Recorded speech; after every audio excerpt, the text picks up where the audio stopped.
Welcome to the ADHD Women's Wellbeing podcast. I'm Kate Moore-Youssef, and I'm a wellbeing and lifestyle coach, EFT practitioner, mum to 4 kids, and passionate about helping more women to understand and accept their amazing ADHD brains.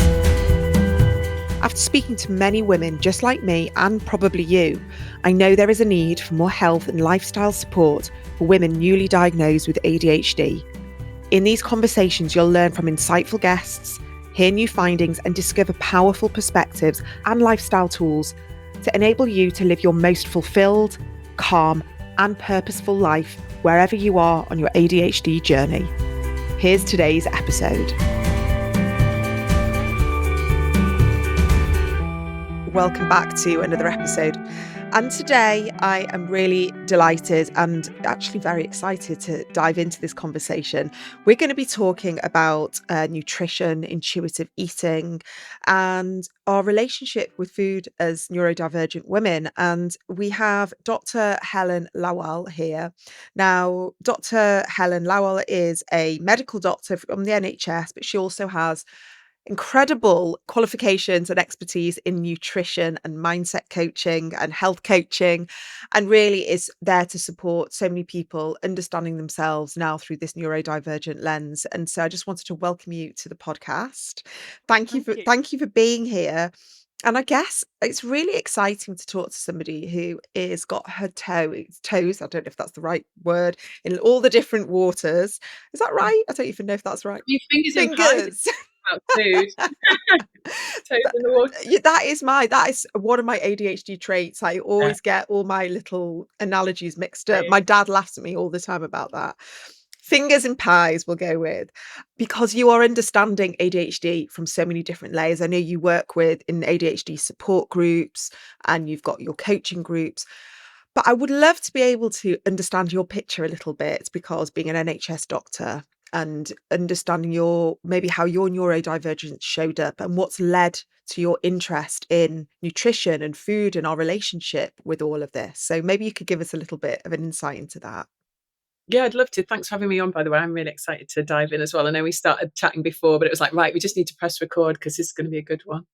I guess the reason I'm here and the reason I'm sort of specializing now in ADHD women and nutrition is because of my own journey that I've been through. So I've worked in the NHS as a medical doctor for 15 years. I've worked across loads of different specialities, ranging from obs and gynae to sexual health to more recently contraception. So very much in recent years supporting women and women only in the NHS, and really getting to understand women when they come in for their contraception at the different phases of their life, in pregnancy, perimenopause, postmenopausally starting the Mirena coil. And if we rewind back to about, I'd say 6 or 7 years ago as a newly qualified GP, and I did my training in London, moved back to Yorkshire where I now live. And I was really, really struggling. And at first I was like, well, it's normal, isn't it, to struggle when you're newly qualified, because everything's very difficult and quite stressful. But it didn't really get better over time. I sort of switched practices and things were still really difficult. And then my health really started to deteriorate, both mentally and physically. And I'd had a tough time as a junior doctor in London. And I finally got the diagnosis of being ADHD, and things really then began to make sense for me. And I think that's what it does, isn't it? That discovery, it really helps you understand yourself through a different lens and begin to bring meaning to what was chaos and confusion previously. And I think when you live for so many decades, not really understanding what's going on and feeling like you don't fit in and feeling like something's wrong with you, it means you end up with really low self-esteem. And not only that, but it can mean that you end up with some unhelpful habits. And that was me too. I'd say I was pretty unhealthy. I really struggled with getting in a routine with exercise, getting to bed on time, sleep, just anything that required being consistent and showing up, daily and being consistent. And food was a biggie for me. And I felt like such a hypocrite being a doctor and really struggling with binges and sugar cravings, which dominated my life. And I think once I realized what was going on for me, and I began to deep dive, you hyper focus and into researching everything about ADHD. And I was like, well, I'm not finding much nutrition or support on nutrition and ADHD. So that's when I thought, right, I'm going to do some extra training qualifications and I'm going to make this what I do. So that's how I've ended up where I am now. And I think really when I'm supporting women now, they really appreciate the medical background, but also the fact that I have the lived experience, and my approach is definitely more holistic and compassionate, I'd say. So it's a bit of a contrast to the medical approach that you might get when you see the GP. I really think it's important to take a step back.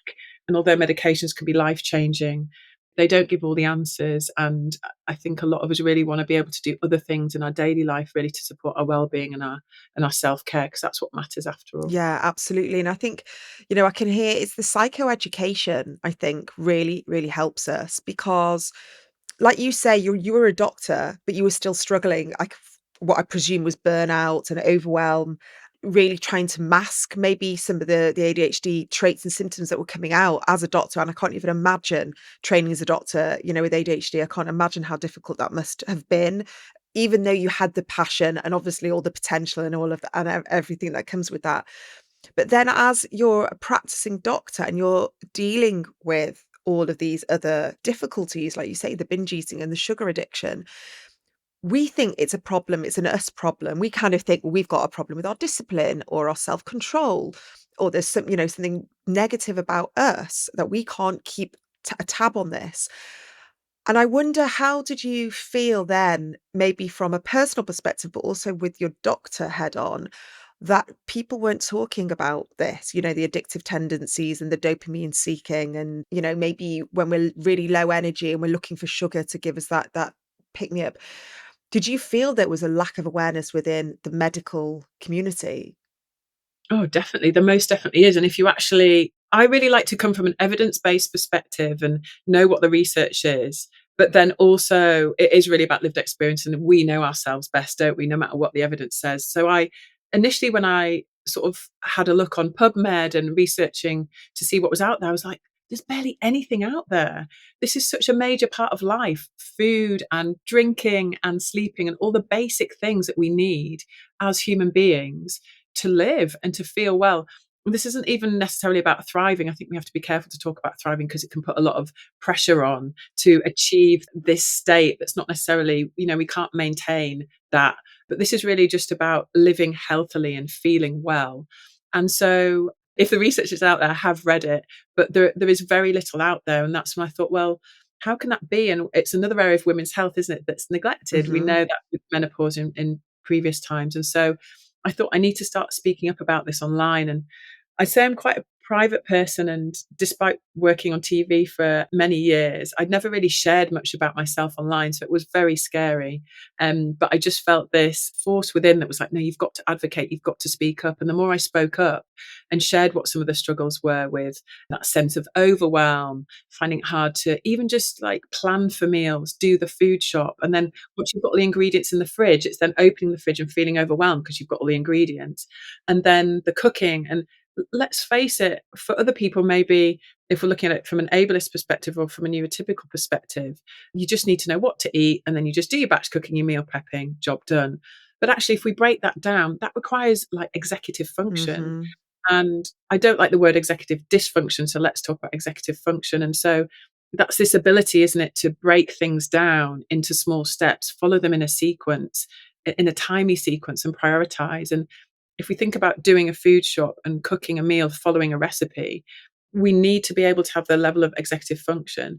Then, if we add in all the emotional stuff, the emotional dysregulation, the overwhelm, the rejection sensitivity dysphoria we might be feeling. So, you've then got emotional intensity and strain and emotional eating plus executive function. And it can just make it really, really difficult. And so, what I have found and what the research does acknowledge is that as ADHDers, as ADHD women, we are more likely to have eating disorders, to have disordered eating, binge eating. We are more likely to eat processed foods, have an unhealthy diet lacking in protein. And we know that in children, at least, where there is a bit more evidence, that we are more likely to have certain nutritional deficiencies as well. So, yeah, I sort of made it my mission now to be there and create these safe spaces and support groups where women can come and share and be heard, know they're not alone, feel validated, feel heard, know there's nothing wrong with them, just like you said. But it does require a different approach, a different way of thinking, a different way of setting yourself up to enable us to actually execute in the way we want and make healthy eating a reality rather than it being like a distant thing that we feel like we just can't get reach Yeah. over. I see it play out. I've got 4 kids and they've all got ADHD in different ways. And I talk about food all the time. I talk about it from like a brain health perspective, energy, sleep. I'm like this broken, annoying record that is just constantly, but it also scares me a bit. I'm like, I really want to give them those tools and that help and the support so they can look after themselves from a nutritional perspective. And I spoke to my son the other day and he he said to me very validating, he went, "Cooking's really annoying, isn't it?" He goes, "It was like 2:30 in the afternoon, he hadn't eaten yet, and that's quite typical for him. He just, I don't know what to make. I don't know what to make. It's so annoying. Every day cooking." I was like, "Welcome to my world. Every single day I've had to put food on the table for the four of you." And he's just like, "How do you know what to make? Like, I need to go shopping." And it's so annoying. And then he gets to a point where he's so hungry that he'll do the inevitable and either order something on Deliveroo or go to McDonald's and do what students do. But that makes me feel very nervous because I know the impact of his mood and I know he goes to bed really late and all of that. And I know I can't control him. You know, he's down the road from you in Leeds. I'll send you knocking at his door for me. I wonder how you begin this journey, I guess, when people are only finally understanding later on in life how their neurodivergence is interconnected with probably a lifelong cycle of disordered eating. Yeah, I love the example with your son there because that's what I hear all the time from the women I work with is they'll go through periods, for example, on a normal day, they might be so hyper focused in the task that they're doing that they forget to eat, or they remember they're hungry, but then it's not interesting. It's not going to get the dopamine going. Or even with it reduced interoceptive awareness, maybe they're not even getting those hunger signals through until they're ravenously hungry. Then actually the brain's very clever because it knows if you're starving or fasting or ravenously hungry, you then need to get energy in as quickly as possible. So then that's when you seek the high fat, high sugar foods Mm.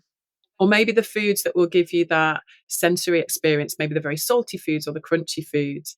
And that can begin this cycle of periods of fasting and not eating much, and then periods of binging because we're more likely to overeat and overconsume if we leave it till we're ravenously hungry.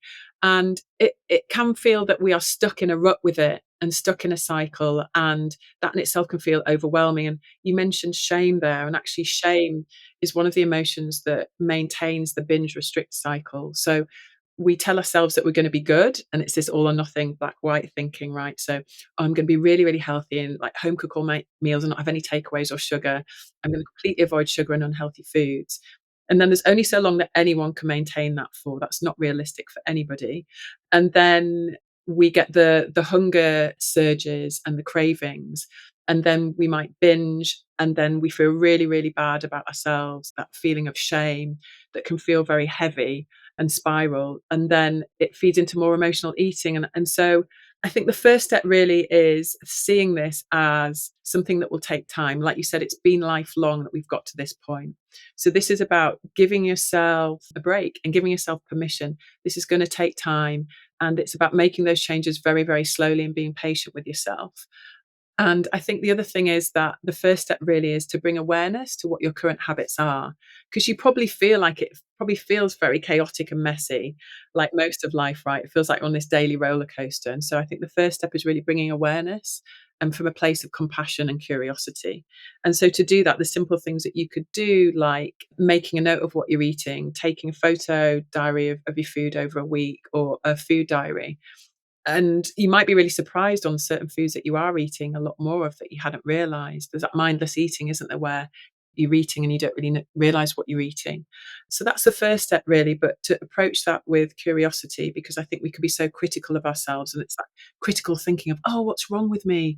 Why can't I just eat healthily? That then feeds into that. And then I think the next thing really is that understanding. So really getting to know yourself, what it means to be ADHD, and maybe where the ADHD is showing up for you in your life. So the emotional eating and the RSD, and figuring out where that might be shaping your eating habits. And then I think once you've got that deep understanding and awareness of yourself, then you can begin to make changes, but from a place of compassion. And really, I always say that it's really important to remember that good is good enough and it's progress over perfection. And this isn't about having a perfect diet. So I give my clients permission, I'm giving all the listeners permission. It is okay to have takeaways, ready meals, use microwavable foods, use tin foods, frozen foods.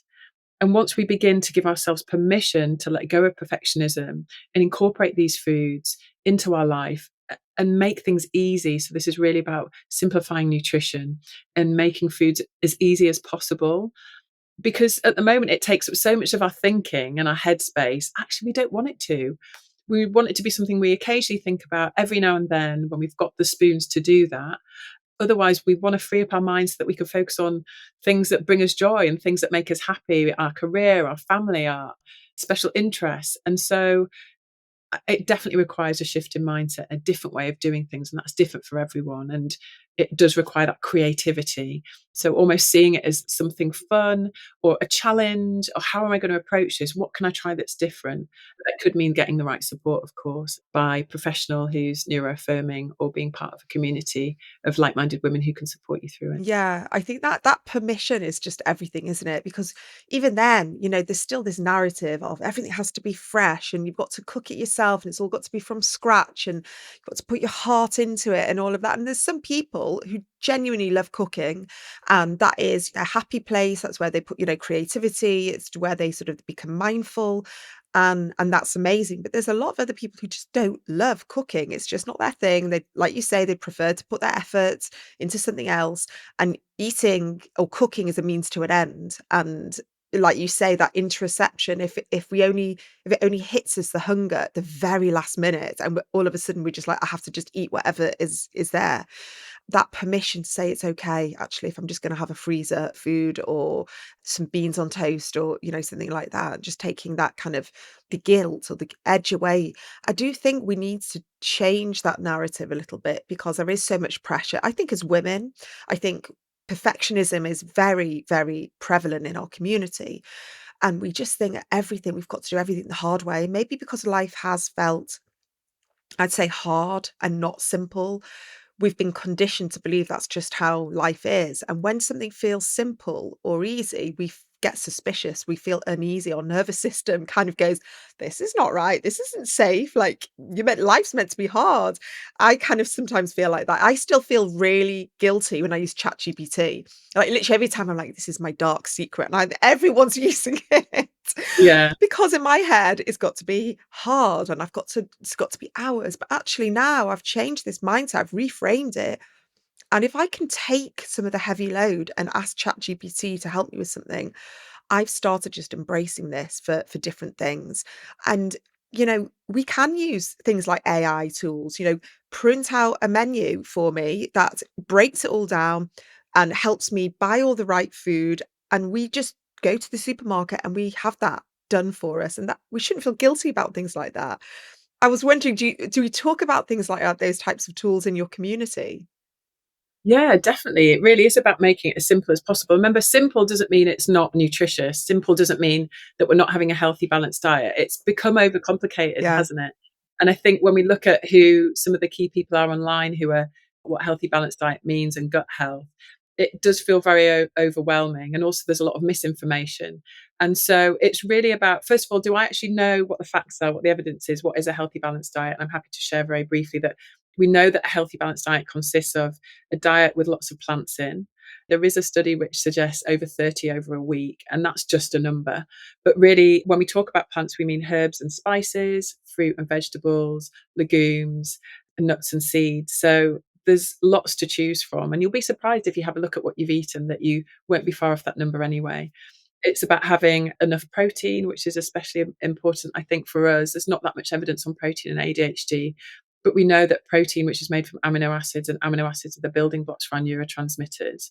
And we know that when neurotransmitters are produced, and a lot of them are produced in the gut, by the way, we think of them as being in the brain, but they're produced in the gut.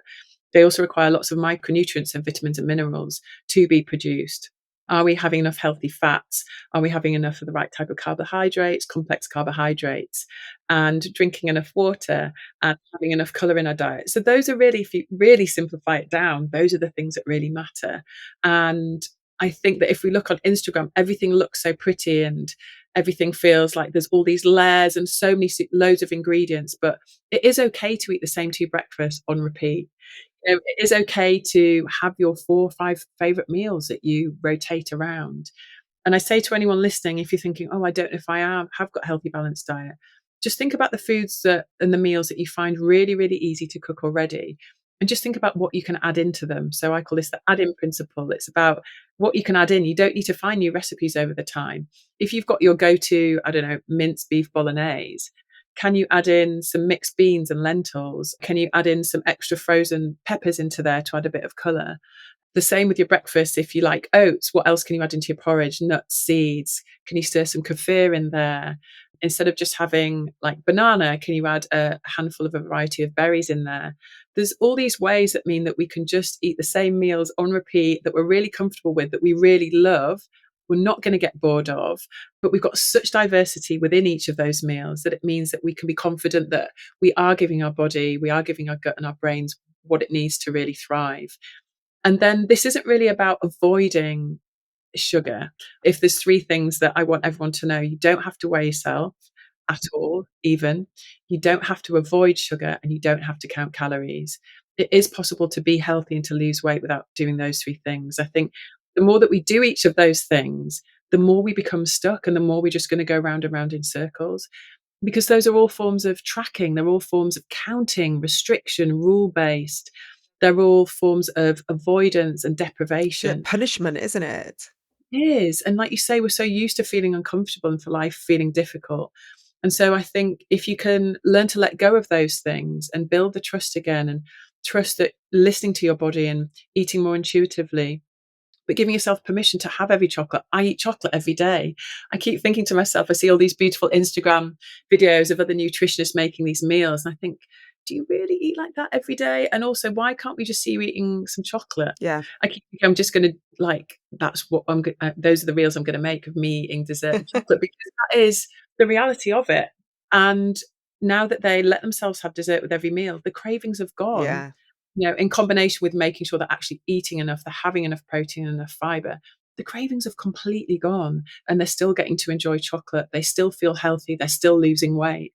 And so, yeah, I think it's really, really key to recognize when you're being harsh on yourself, and to bring that softness and to bring that compassion and that kindness in, which does take time. It does take practice, because, like you say, we're so used to being mean to ourselves and to other people being mean to us as well, and telling us what to do and not believing in us. Yeah, 100%. And I've actually been watching the new Jamie Oliver program. He's got so many programs, but this one is about all the healthy eating, and he sort of brings in the nutritional guidance or insights. And it's actually really interesting because he's saying, right, this is the amount of veggies, and this is where you can get your protein from, and herbs count as a vegetable, and just making it like simple. And I do love Jamie Oliver because he is neurodivergent as well. So he does simplify everything, and he makes it really accessible. And I think this program that he's doing right now is really taking into consideration how we do need that protein and the healthy fats, and we need that balanced plate of food where we can find the fruit and the veg from the places that we didn't think we could, and bringing in all the lentils and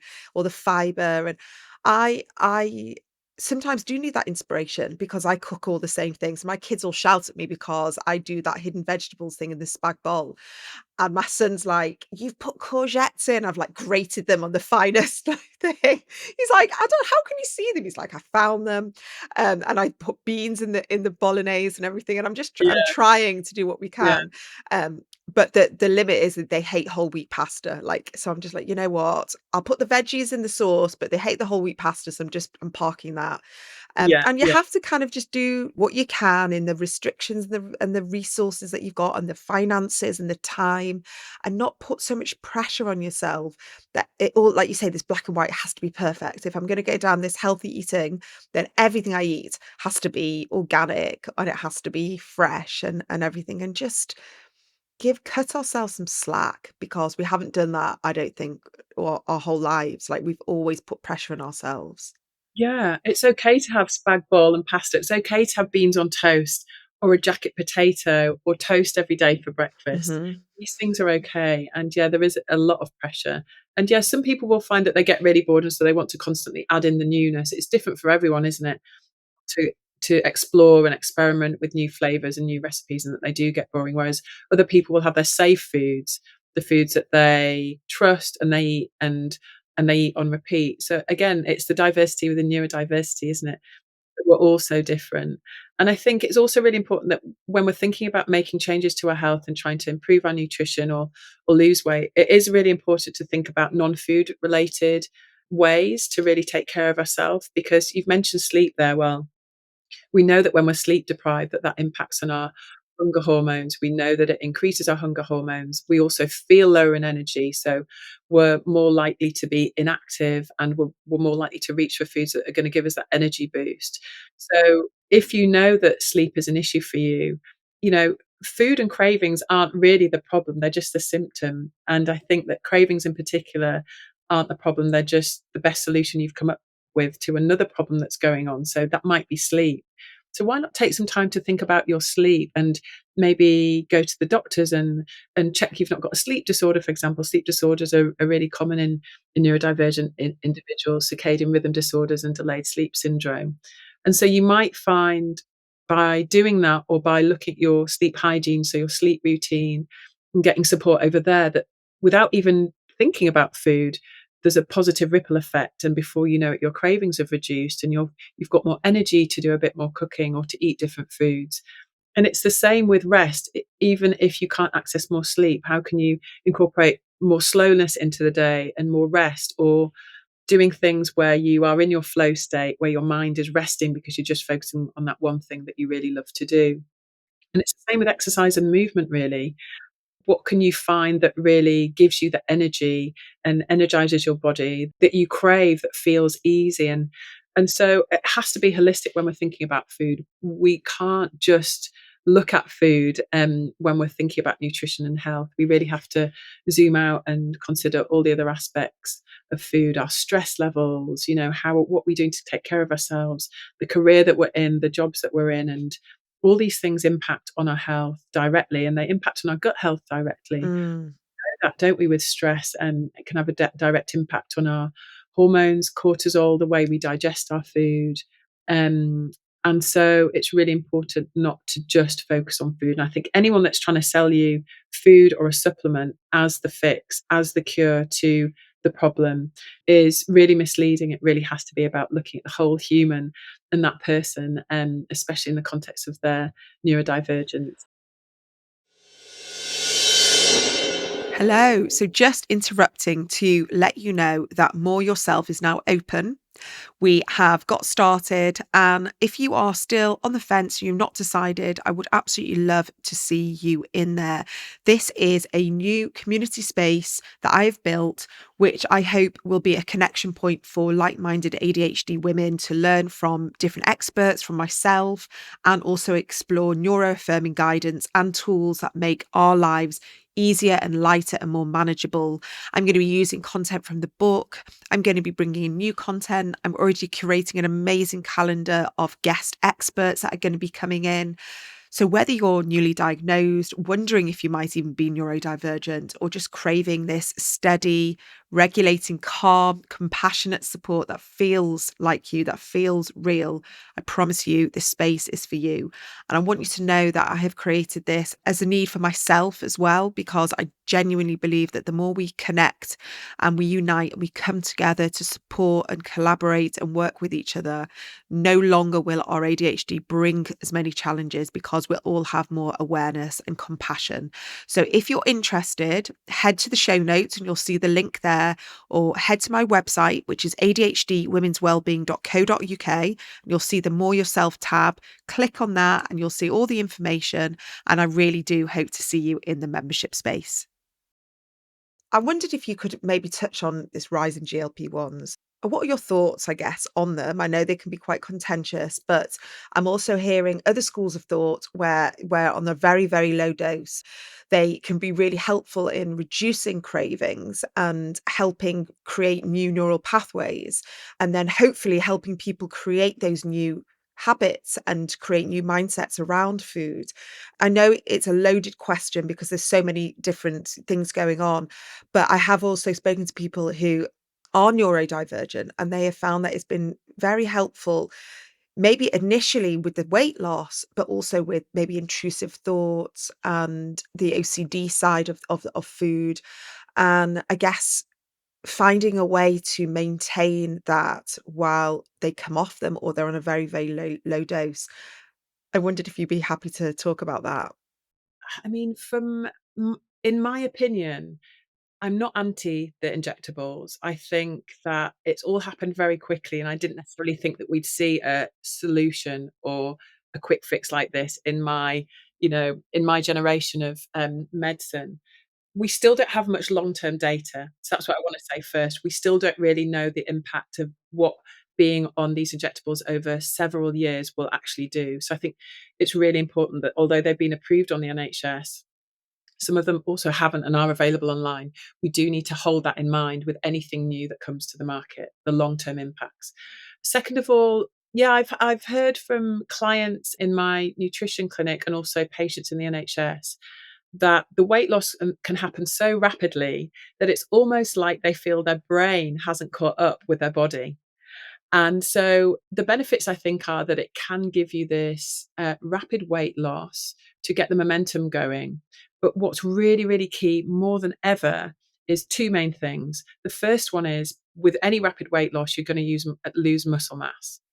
You potentially going to have less muscle mass than you did when you first started. You're also going to have less fat, which of course is the point. But the reason that that is important and we need to do what we can to safeguard against that is because muscle is really important for metabolism. It's really important for our insulin sensitivity. The more muscle we have, the better we are at using insulin effectively when thinking about things like diabetes and metabolic syndrome. Also, muscle prevents us from aging as fast. So we know that muscle mass is really important to prevent something called sarcopenia, which is generalized weakness as we get older.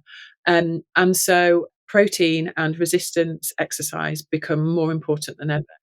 So use this window of opportunity if you are on these injections and you have lost weight to shift the focus away from food to some extent, but remember to focus on getting enough protein, and you may need more than ever, and focusing on how you're going to build up your muscle strength in the long term. Really, really important. The second thing is that if you're eating less, it means there's less opportunity to get all the nutrients you need in. And so, some people are going hours and hours and not eating at all, and then maybe just having one meal. It's really difficult to get all the nutrition you need in that one meal. So, what are you doing to support your body through this process? The body's going to be in shock. It's thinking, what's going on? We're going to be seeing, I'm sure there's going to be more data where we're going to be seeing these huge nutrition deficiencies. So, think about B12, folate, fat soluble vitamins. So, really, really consider how you're supporting your body through this process. And lastly, what are you doing to get the support to help you maintain the weight once it's gone? And so this is really what I do with clients. This is where I start with clients. We start by making sure they've got the foundations, they've got all the habits in place, they've got the practical meal planning toolkit, they've worked on their mindset so they think differently about food. When we then enter into a period of weight loss, and some of my clients are on injectables, which they've done themselves, and some aren't, you then can be confident and not panicked and anxious about coming off them, that you can then maintain that weight easily without it then feeling scary to come off this super injection. So there's lots to think about there. And I think approach it with caution and make sure you're getting the right support in place and you think about what happens beyond when you stop the injections. Yeah, I think thank you for that advice. And you know what? It's so powerful to get that from a doctor, but also someone that's working in the nutritional space as well. And what I believe, if there's a lot of people who are going on these injectables, there may be like a food addiction or binge eating going on. And I wonder what's causing that. And very often it is the neurodivergence. And we're not hearing enough about this because from the very beginning of my journey working in this space and speaking to different community members and clients, food and disordered eating has been there, not for everybody, but it's definitely been quite a prevalent part of their life story. And they've never had an explanation or an understanding. And they may have had a parent who also suffered in a similar way as well.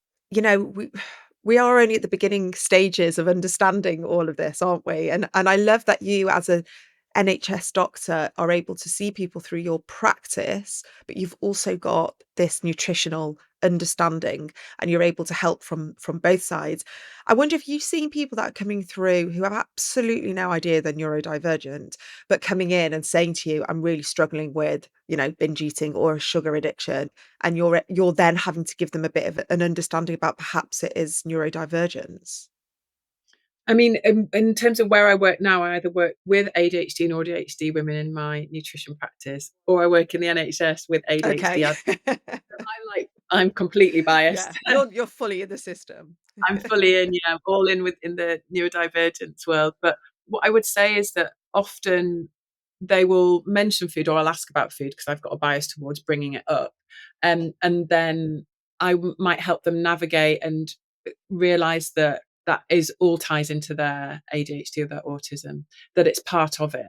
Because often that's something that if we think about the pathway in the UK at least, and you wait to have an assessment, don't you? And then either for autism or ADHD, and then you'll be offered potentially medication for ADHD, then you'll be titrated up, and then you might be offered a bit of psychoeducation. And with autism, you'll be offered the assessment and then maybe some support. But often food isn't talked about, and it could be a huge part of what you're living with. We know that with ADHD, and there's evidence to support this, we're more likely to be obese than non-ADHD adults. We're more likely to have type 2 diabetes, and we're more likely to have cardiovascular disease. So by that, we mean heart attacks and ischemic heart disease, angina. And so this isn't just about it feels awful because I'm struggling with food on a day to day and I'm having binges and sugar cravings and I feel overwhelmed. This is also about I've also got these other health problems which are going to impact my longevity and my quality of life in the future. And I think we're not doing enough about that. The NHS is not doing enough to really begin to bring all that together Mm. and see that, I know we might only be 5% of the population as adults, but if we're contributing to diabetes and heart disease that's out there, then we really deserve to have that specific support that we need to help us reduce our risk of disease, to help us get the support to lose weight if we want to reverse our type 2 diabetes, to manage our cholesterol. And so that is something that I would really like to see more of, and I'm going to work really hard to advocate for within the NHS because I think it's something that we deserve, right? Yeah, and I think what you just said then, about type 2 diabetes, heart health, gut issues, skin issues. I mean, there's so many different medical conditions that, co-occur alongside ADHD. I'll say ADHD, autism as well, this sort of crossover, that the specialities, if someone's dealing, an endocrinologist is dealing with type 2 diabetes, for them to not know, like you say, the prevalence of ADHD, or, a cardiologist not understanding and all the different impacts and the layers of that, there has to be, I just wish we could see more cohesion in the healthcare system, and how there's more understanding of that. And it's making me think that we need to see ADHD as it is neurobiological. And I'm not a medical expert, but I know all the different neurological reasons why perhaps we are prone to binge eating or the sugar addiction. I know that there's medical explanations for that, but then you also touched on the emotional side of being undiagnosed ADHD, or not understanding why we suffer with the executive functioning and the overwhelm and our working memory and organization and the emotional regulation and the RSD. Like, you can see how multi-layered it is. And if a clinician doesn't understand this, we're only scratching the surface. And I wondered, as a doctor, do you see any progress in this? Are we still quite far behind? I know that there's more psychoeducation being offered. And I know in our service in Leeds, which is a new service, we do have a health coach that will be working with us, which is really great to see. So there is more of that lifestyle medicine piece coming into it. But really, this is why I've created the one-to-one program, the group program, and I do the support groups for ADHD UK, is because there isn't that space for people to go to get help with this. So I volunteer for ADHD UK as one of their ambassadors, and I do these monthly support groups. And so hopefully that's an opportunity for people to come, and it's donation based. It goes towards a charity to come and explore that. And similarly in my group coaching program, although it is fee based, hopefully it's a really affordable way for people to get the information they need, and then feel in a safe community of like-minded women. But what I really want and what I'm hoping to do in the future is for that to become just a normal part of how health is accessed, a normal part of ADHD care and autistic care is for people to have access to these groups, these education programs, these lifestyle medicine programs as part of the NHS, as part of the care that they receive. And I know there are some of the private providers, because of course the NHS uses private providers, doesn't it, to do their assessments, who are beginning to incorporate these in. So hopefully things will change. We're beginning to see the changes that need to happen, really. Yeah, and I'm so grateful for people like you who are in this system and in the NHS or working with other doctors, because we need you advocating inside to help spread this understanding and education from a neurodivergent perspective, and how it shows up in so many different ways. So if people are listening to this right now and they're thinking, yes, I want this support, tell people how they can find you and join your groups and your coaching support. Yeah, you can find me on Instagram over at Dr. Helen Lawal, and LinkedIn, and my website, drhelenlawal.com. And yeah, I'm launching my next group coaching program in January. And I sort of have open book if anyone wants to work one to one and get that high level access and support that they need. And I've got loads of other fun stuff I'm working on, like writing a book and an online video course as well. So, as well as loads of free resources, I've got a free masterclass. I've got season 1 of my podcast, which is a hyper focused on health show. So hopefully there's something for everyone there, and my newsletter as well. And I'm always sharing information. And as I'm always reading new research papers and trying to stay up to date. And that's something that I try and share as much as I can, because people need to know that their information they're consuming is trusted information, and that it's the right information from the right source. And so I'd say to everyone, just constantly be vigilant, be cautious, question where you're getting the information from, if it is reliable and if you trust that person, because that's really, really important. I think if we're going to take so much of our mental time and energy to research and access information, we want to make sure it's the right type of support and it comes from a good place. Yeah, and I love what you said. You told me before that you do these cook-alongs. We also need that practical support, don't we? We need to know that we're with other people and we're doing that. And I think that's so beneficial, isn't it? Just to be able to know that there's a support group, and I've got one as well. And I love how, just being in a community of like-minded people can take that it softens everything, and you don't feel alone, and you can be silly and you can be ADHD and, like you say, turn up late, have the wrong ingredients, not listen to the recipe. We can do all of that and feel like we're not being judged, and I think that's key in itself, isn't it? It is, and have fun with it. Yeah, the cook-alongs that I do in the group coaching program are really, really good fun. Everyone arrives late at different times, different ingredients. Yeah, and I think it is nice to bring that element of fun into things as well, because it can feel really serious, can't it? It can feel really hard. And so I think we need to find these spaces where we can just be ourselves and show up as we are, without judgment, and have fun and celebrate our neurodivergence and all the quirks that comes with being ADHD. Oh, brilliant. Well, thank you so, so much. And I think you're going to come in hopefully and speak to my community. And I absolutely can't wait. And maybe we'll do something a bit more practical, or we'll do something, I don't know, we'll have a bit of fun as well, because I genuinely think that we need to hear your guidance, and we need to hear more of your insights, because we shouldn't be in this cage of feeling, like we're restricting or we're punishing ourselves. We deserve to eat well, and we need to, we've not even talked about intuitive eating, but